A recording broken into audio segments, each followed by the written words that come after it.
Bloomberg, Saudi Arabia said attacks on its critical oil infrastructure were unquestionably sponsored by Iran but stopped short of saying the strikes were launched directly from or by the Islamic Republic, claims that could have propelled a drift toward war.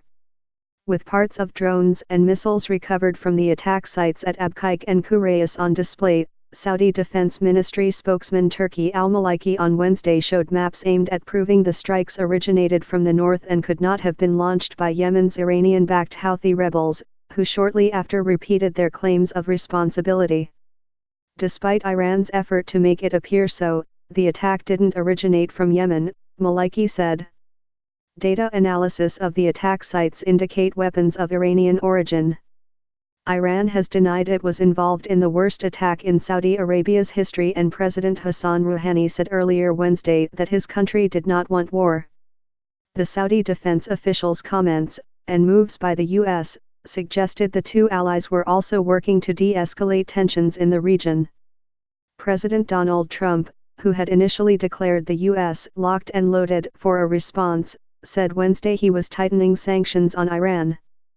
Iran's economy is already under severe pressure from existing sanctions, though analysts said there were still a number of potential targets for restrictions. Iran is gradually scaling back its commitments under the deal and has said it will not reopen talks without sanctions relief. Speaking just before landing in Saudi Arabia, Secretary of State Mike Pompeo, while broadly echoing Maliki's claims on Iranian involvement, signaled he was working to build international diplomatic pressure to deter Iran. 25 pilotless aircraft and cruise missiles were used to attack the two sites, Maliki told reporters gathered in Riyadh. The weapons were of Iranian origin, but Saudi Arabia was still working to pinpoint the exact launch point, he said. The range and accuracy of the weapons were beyond the capabilities of the Houthis, he added.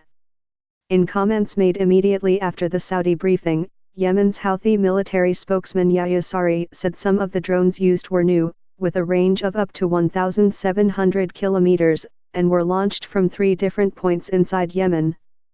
He said the drones fired long-range missiles and warned the United Arab Emirates that it could also be targeted. The UAE said weeks ago that it was drawing down its role in the Yemen war after 4 years. Maliki displayed surveillance video purporting to show drones moving in a north-to-south direction, however. He said Saudi Arabia was working to share the information with United Nations experts. We are working, as I mentioned, to determine the exact position of the launch point, Maliki said.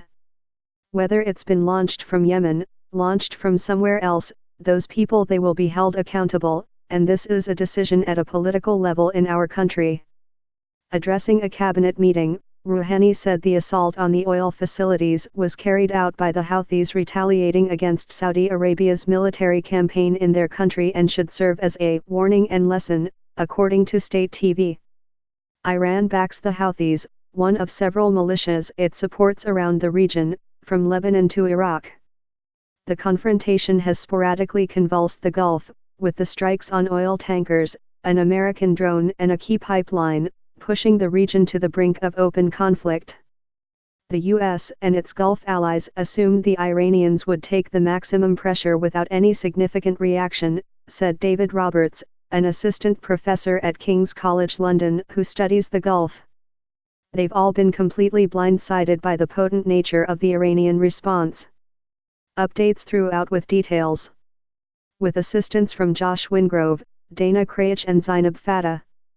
To contact the reporters on this story, Vivian Nareem in Riyadh at vnareem@bloomberg.net, Anthony DePaola in Dubai at depaola@bloomberg.net. To contact the editors responsible for this story, Lynn Nui Ihed at lnuihed@bloomberg.net, Mark Williams. For more articles like this, please visit us at bloomberg.com.